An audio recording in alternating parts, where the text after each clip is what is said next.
Bardzo dziękuję. Proszę Państwa, bardzo proszę teraz w takim razie o pierwsze wystąpienie pana profesora Dirka Schuberta. Large scale redevelopment projects in a growing city, the case of Hamburg. You have the floor.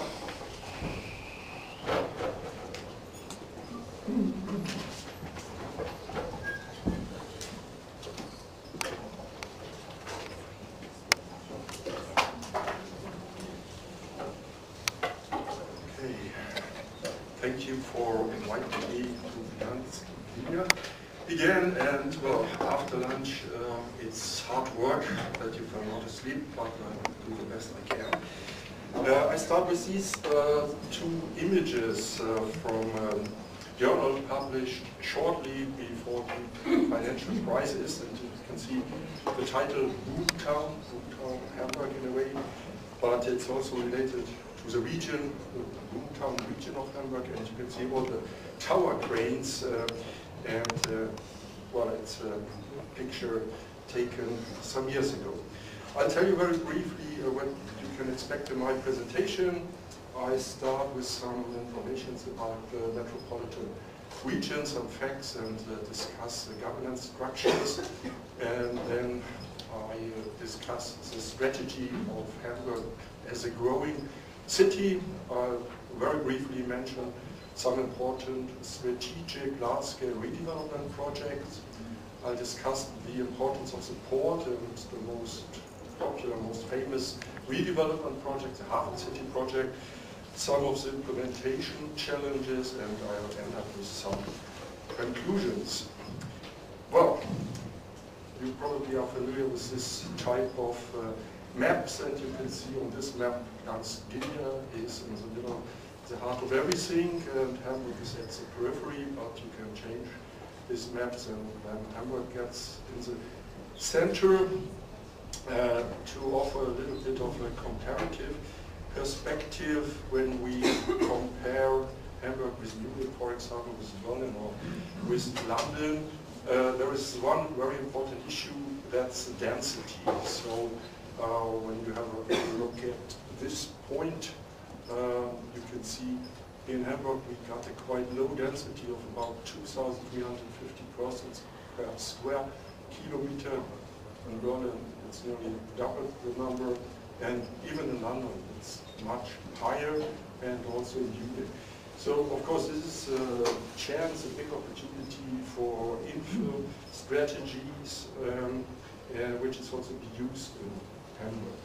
So this is the polycentric configuration of Hamburg, surrounded by smaller cities, some medium-sized cities, and we can discuss, is it plan-led or is it market-led? Probably it's both, but plans are quite important, and what's important also for the location of Hamburg, it's surrounded by 4 other federal states, which are very important, talking about commuting and things like that. So in the north it's Schleswig-Holstein, it's Lower Saxony, it's Mecklenburg-Vorpommern, and it's also the free Hanseatic city of Bremen, which is also a big port city, where people from Hamburg are commuting to Bremen and vice versa. So some of the characteristics, so as I said, Hamburg is surrounded by 4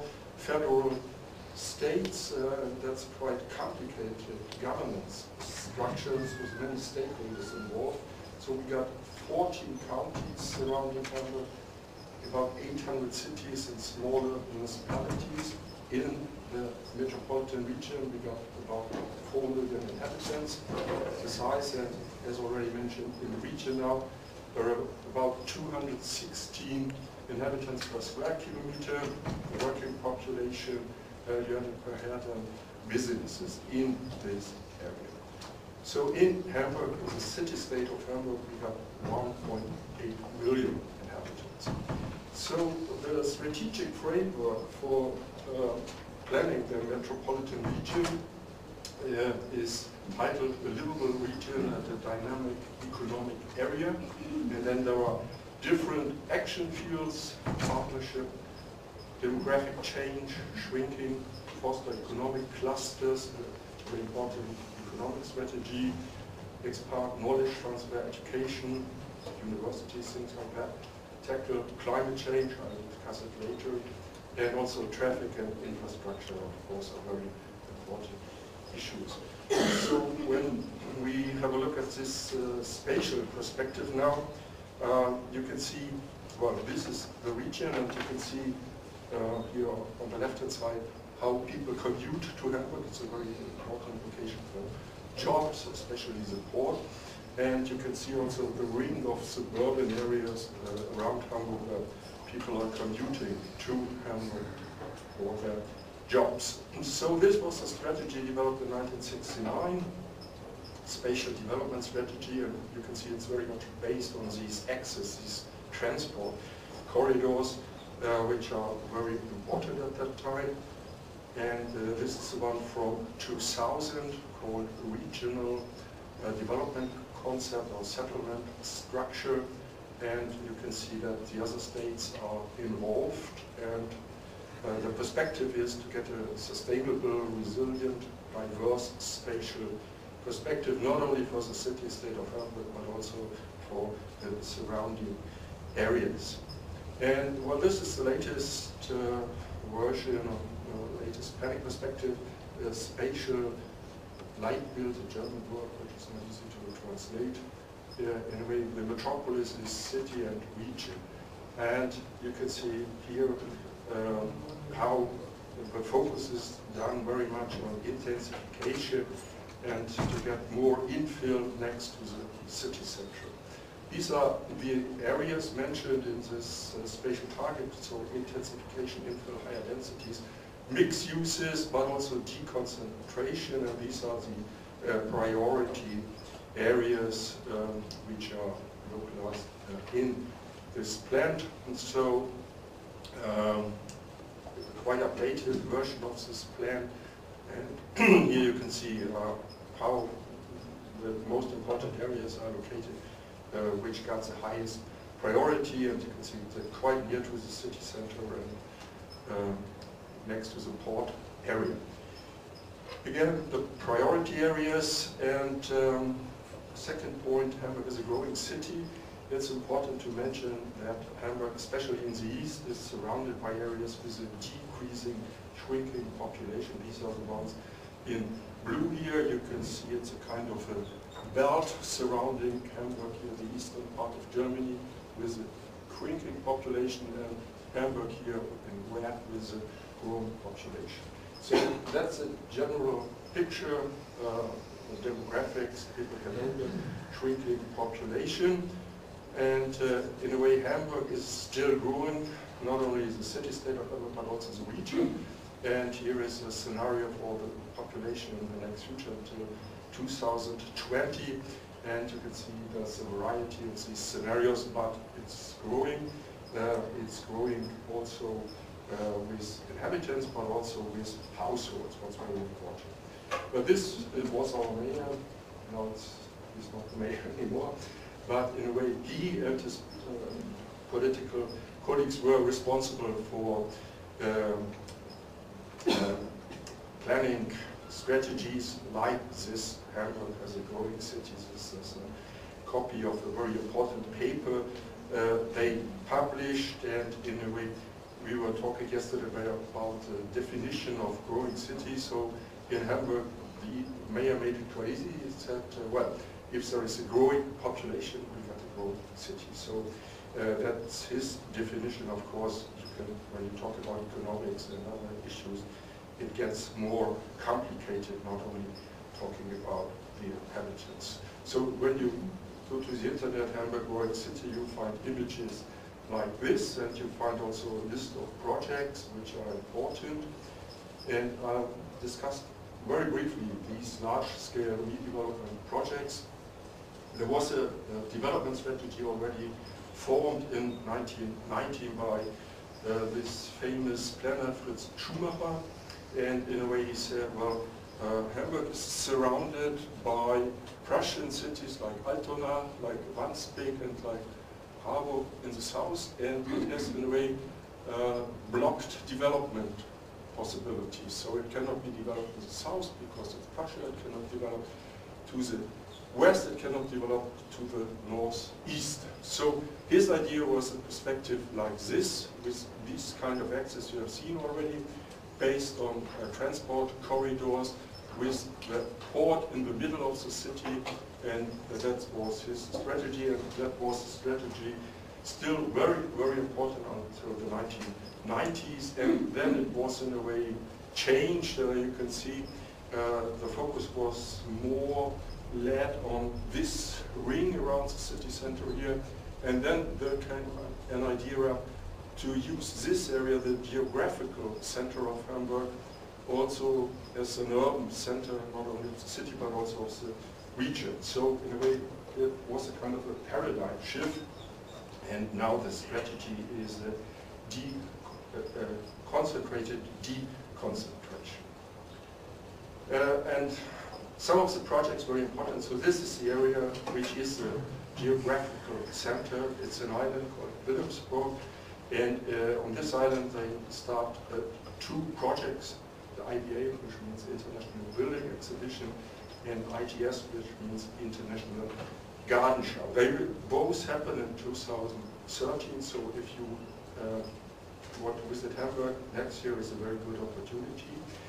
And this strategy, in a way, is integrated in another strategy which is called Leap Across the River. So you combine the central north of the river with other sub-centers in the south, and then you have a variety of projects on this island to improve especially the housing conditions on this island, to get a park on this island, and even more. So this is a picture, and you can see on the western part of it here we got port facilities. These are port areas, container terminals, and then we got these barriers, these transport corridors here with a motorway and with a railway, and on the eastern edge it's more or less housing and even it's agriculture on this end. So another image, and well, the strategy they developed in a way is to start with projects on a local level and to integrate these projects into a more general development strategy. And these are just some of the projects. I cannot go into detail because of lack of time. And this again is the area for the International Garden Show, which will be also in 2013. And all these projects are included into quite important general topics like the city and climate change, so-called metro zones, which means areas next to the city center but next to the metro, and cosmopolitans, which means in a way city of diversity, because for example on this island we got a population with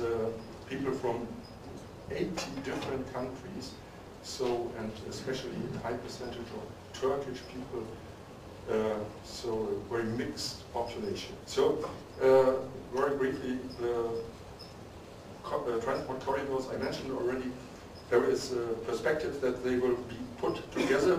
Now there are 2 corridors, and then it would look like this. This is an animation, and you can see this offers chances for new residential areas, and there is also a new center of Wilhelmsburg, and at the end, when we can put these 2 transport corridors together, you know, this was the older motorway, and now it's just a small street, and it's relocated here, and then it looks like this with the motorway, with the railway, and with the subway and so on.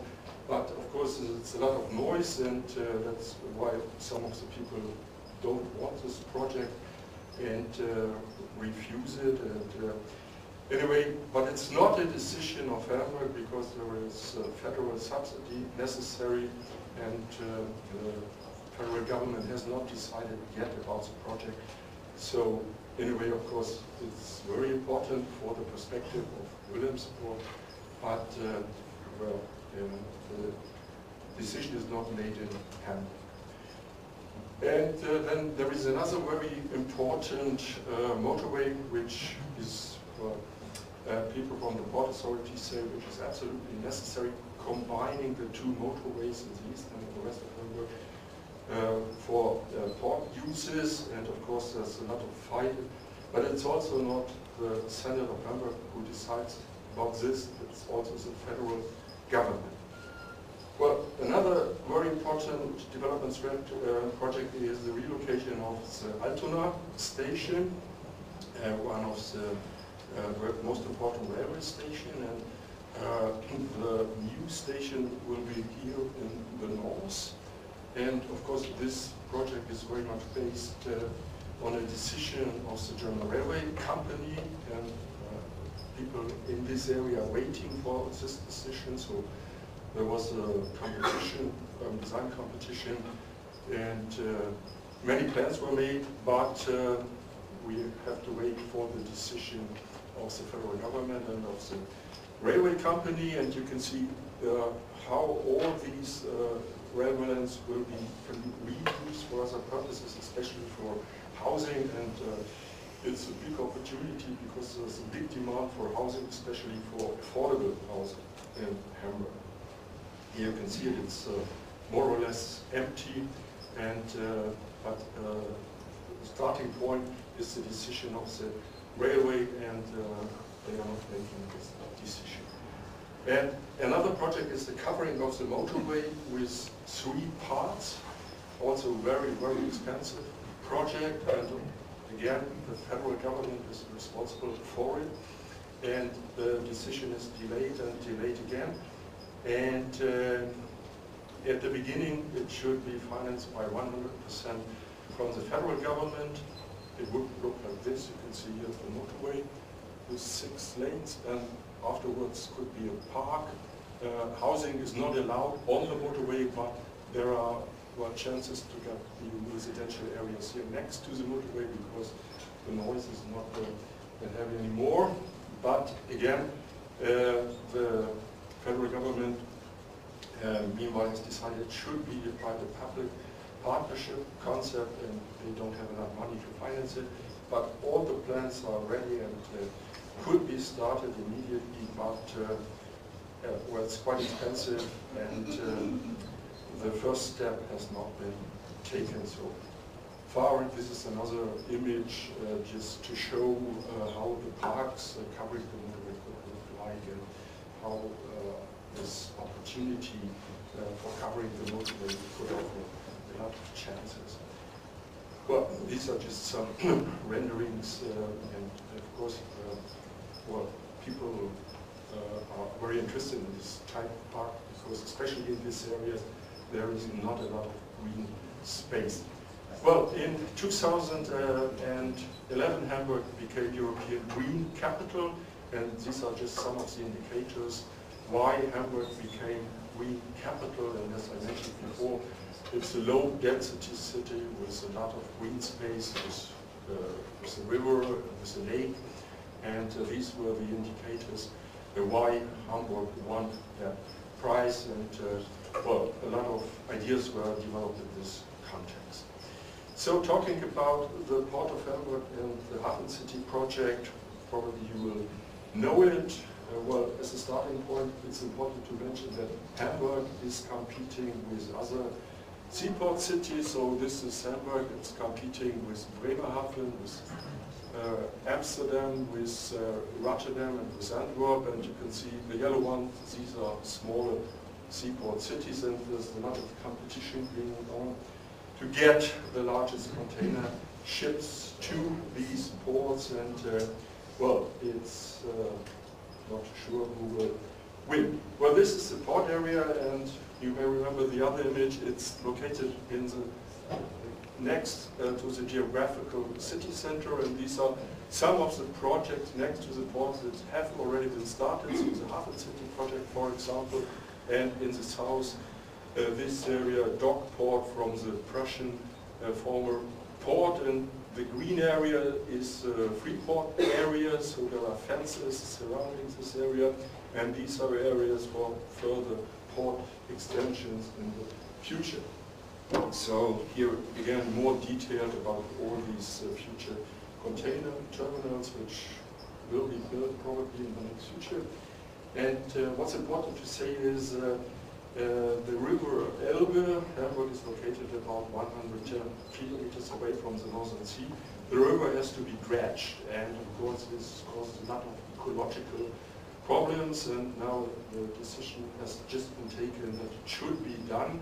But then we got about 14 meters and 50 centimeters, and this is an image here I've taken from a brochure from the port of Rotterdam, and you can see, well, Antwerp, not very deep water, Bremen, deeper, Hamburg, only 14 meters, 50 centimeters, but Rotterdam got 20 meters, no problem. So anyway, this is a big advantage, of course, competing about these container vessels, and you can see the growing size here of these container vessels, and they will even get larger in the future. So then there are many problems in the port. I cannot discuss them in detail. So for example, there is a bridge connecting the western and the eastern part of the port, and you can see when there is a high tide, the largest container vessels got problems to pass under this bridge. So this bridge in the future must be rebuilt probably on a higher level, and there are also some plans for a tunnel here. Well, some of the implementation challenges, and discussing also the project of Hafen City, the most important redevelopment project here in Hamburg, and in a way you can see how it looked like 20 years ago. This characteristic type of finger piers, you know, the vessels could be unloaded here on both sides of the pier, but then you cannot have a container here. It became empty, derelict, and so there was a discussion for other uses here, and a chance in a way to extend the city center. And here you can see again the yellow line, that's the port area. The green line is the Freeport area, and at the beginning the project of Hafen City was located in the port district and even in the Freeport district. And there is a special law for the port area, special responsibilities. The port authority is responsible for it, and other uses in port and port-related uses are not allowed here. So these borders had to be changed, and at that time the port authority agreed to give this red line area here back in a way back to the city or back to urban planning procedures, but most of the land was owned by the port authority or by the city-state of Hamburg, and the perspective is to make a deal to use the money when you sell the land in this area here to refinance a new container terminal here in this area, which is meanwhile constructed.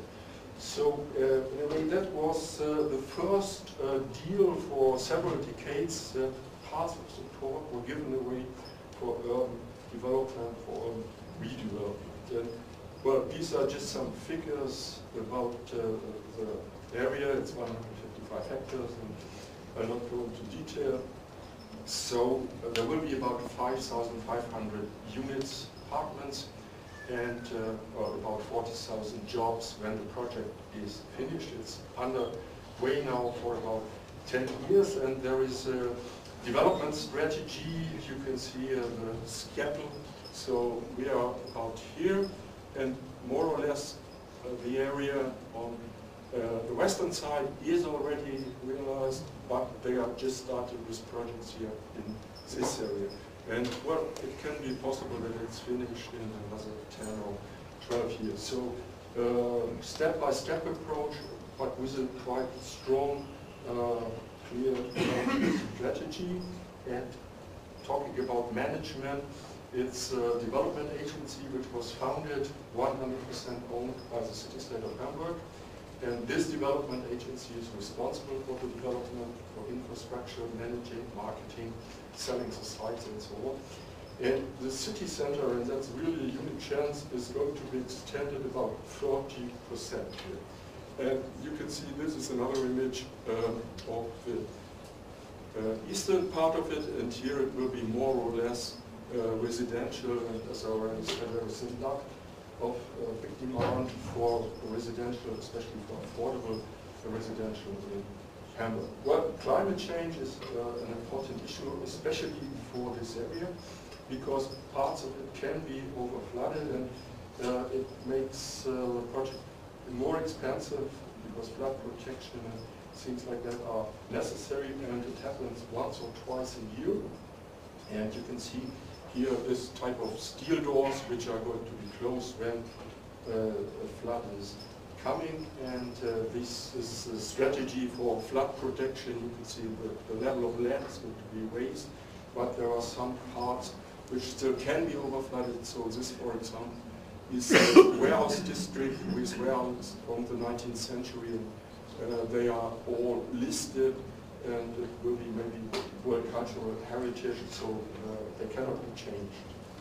And another important issue, of course, is noise and other pollutions. It's a transport corridor where all the railways come into Hamburg, so it's quite complicated, and to get housing next to it, as I've shown on the other plan. But there are normally special windows in these areas which protect especially the bedrooms from the noise made here by the railway. And even on this area here of the river, there are still parts of the working hall. Well, there's the plan for very fine grain of mixed uses, so it's not monostructure, not only offices or not only residential, so very detailed strategy. And as I already said before, this is the city center of Hamburg here, surrounded by these fortification, and this is the extension. And of course, it's a unique opportunity to extend the city center by taking this part of the former port and to reuse it for other purposes like housing and offices and other infrastructures. Well, some conclusions, and I'm more or less in time. So, in a way, Hamburg is on one hand a growing city, but it's also a divided city, one must say. And maybe you are all familiar with the so-called Gini coefficient, which indicates differences between poor and rich people. And well, Hamburg is not doing very well in this field, and these are just some newspaper articles. So fighting for the right for the city, down with the rents, fighting against gentrification, we will not be moved, and so on and so on. And there's a big fight going on in Hamburg these days, because there is a big demand for affordable housing, and the mayor, the new elected mayor, has promised that there will be 6,000 units built per year, and he said, that's my promise, and I'll arrange it. And, well, he's doing not too bad, so in May about 3,000 units are under construction, so but you can make it, maybe, yeah, but at the end, of course, it's a mid-term or even a long-term strategy, and you can see here Hamburg contradictions, which means that in this area, for example, and this is the island of Wilhelmsburg I mentioned before, we got nearly 28% of people who got any kind of different subsidies, and here it's just 0.8%. So that's the corridor along the northern shore of the river where the rich people live, and this is the Alster Valley where also the richer people live. So big differences in these areas. So, well, what makes cities sexy is the title of this article here, and you can see the cities, the metropolis on this map. So it's Dublin, Barcelona, Rotterdam, it's Copenhagen and it's Tallinn. I'm sorry, India is not on the map, but Hamburg is on the map, and here you can see another article, the newspaper, global city Hamburg. Well, Hamburg is not a global city, but in a way it's a kind of an expectation what can happen in the future when Hamburg is implementing all these projects. So, discussing this context of local and global, in a way, especially in seaport regions, we'll have more different development paradigms in the future. So, on one hand, we got the large shipping companies like PSA, Port of Singapore Authority, and we got the International Ship Port Facility Security Corps, very important. And these shipping companies make strategies on a global basis, and their decision processes are made top-down, and they are based on global logistics strategies. On the other hand, seaport cities, metropolis, are managing with totally different problems. So they are looking for local benefits, for jobs, for housing, for example. And they have to do democratic decision-making processes, which are integrated into the urban, into the regional governance structure. So these are necessary democratic decision-making processes. And on a way, we can say that we got a kind of a spatial separation in the future of the physical port functions related very much to deep water access, which get more and more important, as I mentioned, dredging the river, and on the other hand, the centers of command and control, and they can be located somewhere else.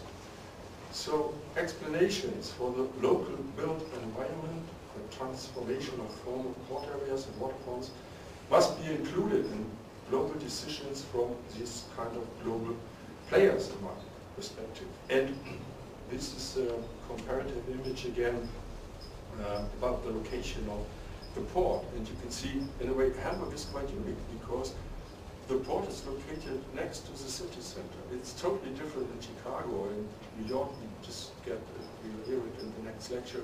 Just some piers here in Manhattan. Otherwise, the port has moved to Port Elizabeth to New York. In London, Judith has mentioned yesterday, went further down the Thames in Baltimore. Well, not anymore. Even in San Francisco, most of the port facilities are relocated to Oakland. So in this local and global perspective, in a way, more and more stakeholders are involved in managing growth. And more decisions are made, in our case, in my case, not in Hamburg. They are made not in the metropolitan region of Hamburg, not in Germany, even not in Europe, but somewhere else, but with important implications on the local level, with very important impacts. Okay, thanks for your attention, and well, if you have questions and comments.